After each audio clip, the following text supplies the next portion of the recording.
দেখুন, আপনাদেরকে আজকের একটা মজার একটা বিষয় দেখাবো।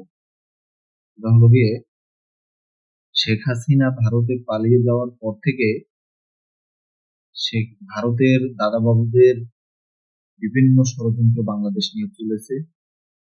আপনারা জানেন কিছুদিন পূর্বেও 5ই ফেব্রুয়ারি শেখ হাসিনা লাইভ ভাষণ দিতে চেয়েছিল।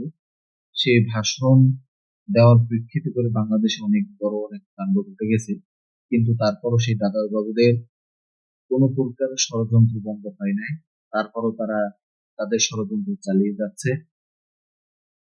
তার তারপরও আজকে দেখতে পাচ্ছি ভারতের অন্যতম কলকাতার একটা টিভি চ্যানেল, কলকাতা টিভি, যেখানে 1.81 মিলিয়ন সাবস্ক্রাইবার রয়েছে।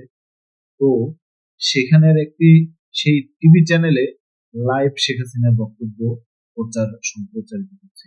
এই দেখেন, এখানে তারা তাদের আহ, তাদের এই শেখ হাসিনার বক্তব্য লাইভ তারা প্রচার করছে, যেখানে বাংলাদেশের কোন মিডিয়া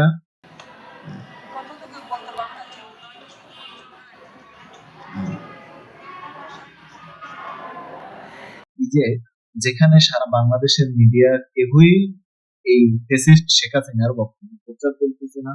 সেখানে ভারতীয় মিডিয়া গুলো তারা উঠে পড়ে লেগেছে কিভাবে একটি নতুন করে ষড়যন্ত্র করা যায়, নতুন করে বাংলাদেশকে অস্থিতিশীল করা যায়।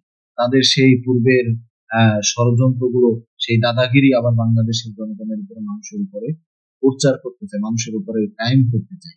এই জন্য আমি বলবো, বাংলাদেশের মানুষের পক্ষ থেকে কলকাতার দাদাবাবুদেরকে, আপনারা যতই ষড়যন্ত্র করুন, যত প্রকার আপনারা ষড়যন্ত্র করুন না কেন, বাংলাদেশের মানুষ সেই ষড়যন্ত্রে পা দেবে না।